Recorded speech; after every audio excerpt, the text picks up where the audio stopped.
9वां अध्याय। ब्रह्मा जी द्वारा भगवान की स्तुति। ब्रह्मा जी ने कहा, प्रभु, आज बहुत समय के बाद मैं आपको जान सका हूँ। अहो, कैसे दुर्भाग्य की बात है कि देहधारी जीव आपके स्वरूप को नहीं जान पाते। भगवान, आपके सिवा और कोई वस्तु नहीं है जो वस्तु प्रतीत होती है। वो भी स्वरूपता सत्य नहीं है, क्योंकि माया के गुणों के शुभित होने के कारण केवल आप ही अनेकों रूप में प्रतीत हो रहे हैं। देव, आपकी चित्त शक्ति के प्रकाशित रहने के कारण अज्ञान आपसे सदा ही दूर रहता है। आपका ये रूप, जिसके नाभि कमल से मैं प्रकट हुआ हूँ, सैकड़ों अवतारों का मूल कारण है। इसे अपने सत्पुरुषों पर कृपा करने के लिए ही पहले प्रकट किया। परमात्मन, आपका जो आनंद मात्र भेद रहित अखंड तजोमय स्वरूप है, उसे मैं इससे भिन्न नहीं समझता। इसलिए मैंने विश्व की रचना करने वाले होने पर भी विश्वातीत आपके इस अद्वितीय रूप की शरण ली है। यही संपूर्ण भूत और इंद्रियों का भी अधिष्ठान है। हे विश्व कल्याणमय, मैं आपका उपासक हूँ। आपने मेरे हित के लिए ही मुझे ध्यान में अपना ये रूप दिखलाया। जो पाप आत्मा विषयासक्ता जीव है, वे ही इसका अनादर करते हैं। मैं तो आपको इसी रूप में बार-बार नमस्कार करता हूँ। मेरे स्वामी, जो लोग वेद रूप वायु से लाई हुई आपके चरण रूप कमल कोश की गंध को अपने कर्णपुटों से ग्रहण करते हैं, उन अपने भक्त जनों के हृदय कमल से आप कभी दूर नहीं होते, क्योंकि वे पराभक्ति रूप डोरी से आपके पाद पद्मों को बांध लेते हैं। जब तक पुरुष आपके अभयप्रद चरणार बिंदों का आश्रय नहीं लेता, तभी तक उसे धन, घर और बंधुजनों के कारण प्राप्त होने वाले भय, शोक, लालसा, दीनता और अत्यंत लोभ आदि सताते हैं, और तभी तक उसे मैं मेरापन का दुराग्रह रहता है, जो दुख का एकमात्र कारण है। जो लोग सब प्रकार के अमंगलों को नष्ट करने वाले और आपके श्रवण कीर्तन आदि प्रसंगों से इंद्रियों को हटाकर लेश मात्र विषय सुख के लिए दीन और मन ही मन ललायित होकर निरंतर दुष्कर्मों में लगे रहते हैं, उन बेचारों की बुद्धि देव ने हर ली है। अच्युत, उरुक्रम इस प्रजा को भूख, प्यास, वात, पित्त, कफ, सर्दी, गर्मी, हवा और वर्षों से परस्पर एक दूसरे से तथा कामाग्नि और दुस्सह क्रोध से बार-बार कष्ट उठाते देखकर मेरा मन बड़ा खिन्न होता है। स्वामिन, जब तक मनुष्य इंद्रिय और विषय रूपी माया के प्रभाव से आपसे अपने आप को भिन्न देखता है, तब तक उसके लिए इस संसार चक्र की निवृत्ति नहीं होती। यद्यपि ये मिथ्या है, तथापि कर्म फल भोग का क्षेत्र होने के कारण उसे नाना प्रकार के दुखों में डालता रहता है। देव, औरों की तो बात ही क्या, जो साक्षात मुनि है, वे भी यदि आपके कथा प्रसंग से विमुख रहते हैं, तो उन्हें संसार में फंसना पड़ता है। वे दिन में अनेक प्रकार के व्यापारों के कारण विक्षिप्त चित्त रहते हैं, रात्रि में निद्रा में अचेत पड़े रहते हैं। उस समय भी तरह-तरह के मनोरथों के कारण क्षण-क्षण में उनकी नींद टूटती रहती है, तथा दैववश उनकी अर्थ सिद्धि के सब उद्योग भी विफल होते रहते हैं। नाथ, आपका मार्ग केवल गुण श्रवण से ही जाना जाता है। आप निश्चय ही मनुष्यों के भक्ति योग के द्वारा परिशुद्ध हुए हृदय कमल में निवास करते हैं। पुण्य श्लोक प्रभु, आपके भक्तजन जिस भावना से आपकी चिंतन करते हैं, उन साधु पुरुषों पर अनुग्रह करने के लिए आप वही रूप धारण कर लेते हैं। भगवान, आप एक हैं तथा संपूर्ण प्राणियों के अंतःकरण में स्थित उनके परम हितकारी अंतरात्मा है। इसलिए यदि देवता लोग भी हृदय में तरह-तरह की कामनाएं रखकर भांति-भांति की विपुल सामग्रियों से आपका पूजन करते हैं, तो उससे आप इतने प्रसन्न नहीं होते जितने सब प्राणियों पर दया करने से होते हैं। किंतु वो सर्वभूत दया अस्त पुरुषों को अत्यंत दुर्लभ है। जो कर्म आपको अर्पण कर दिया जाता है, उसका कभी नाश नहीं होता, वो अक्षय हो जाता है। अतः नाना प्रकार के कर्म, यज्ञ, दान, कठिन तपस्या और व्रत आदि के द्वारा आपकी प्रसन्नता प्राप्त करना ही मनुष्य का सबसे बड़ा कर्म फल है। क्योंकि आपकी प्रसन्नता होने पर ऐसा कौन फल है जो सुलभ नहीं हो जाता।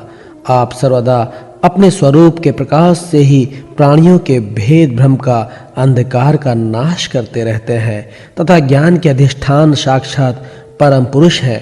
मैं आपको नमस्कार करता हूँ। संसार की उत्पत्ति, स्थिति और संहार के निमित्त से जो माया की लीला होती है वो आपका ही खेल है। अतः आप परमेश्वर को मैं बार-बार नमस्कार करता हूँ। जो लोग प्राण त्याग करते समय आपके अवतार, गुण और कर्मों को सूचित करने वाले देवकी नंदन, जनार्दन, कंस निकंदन आदि नामों का विवश होकर भी उच्चारण करते हैं, वे अनेकों जन्मों के पापों से तत्काल छूटकर मायादी आवरणों से रहित ब्रह्म पद प्राप्त करते हैं। आप नित्य अजन्मा है। मैं आपकी शरण लेता हूँ। भगवान, इस विश्व वृक्ष के रूप में आप ही विराजमान हैं।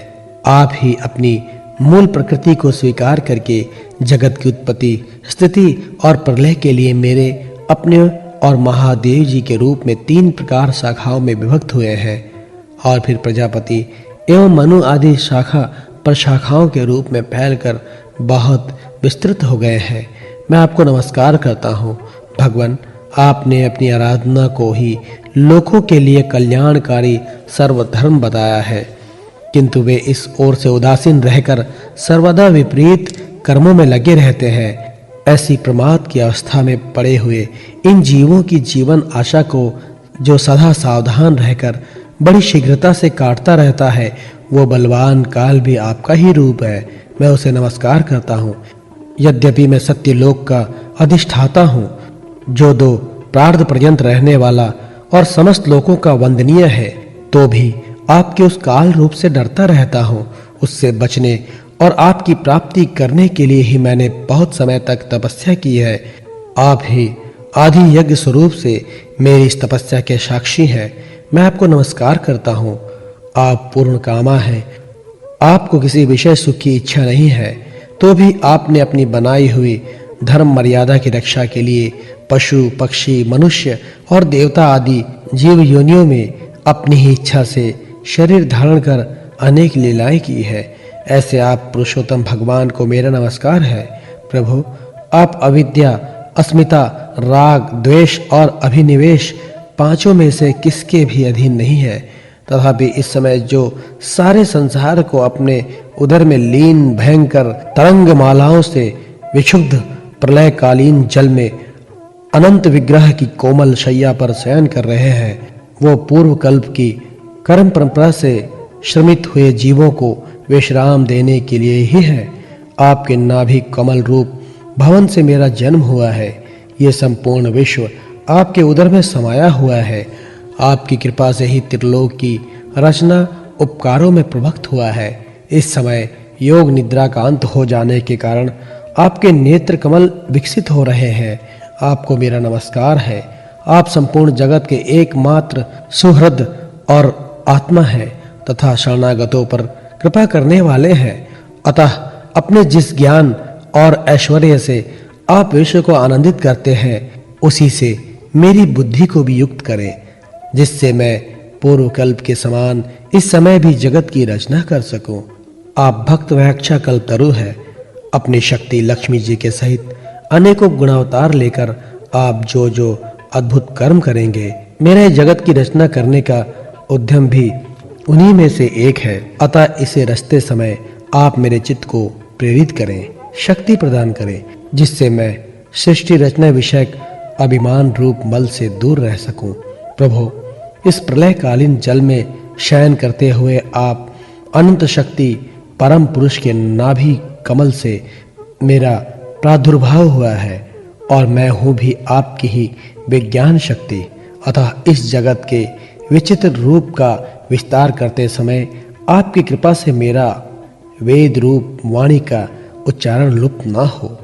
आप अपार करुणामय पुराण पुरुष हैं। आप परम प्रेममयी मुस्कान के सहित अपने नेत्र कमल खोलिए और शेष सैया से उठकर विश्व के उद्भव के लिए अपनी सुमधुर वाणी से मेरा विषाद दूर कीजिए।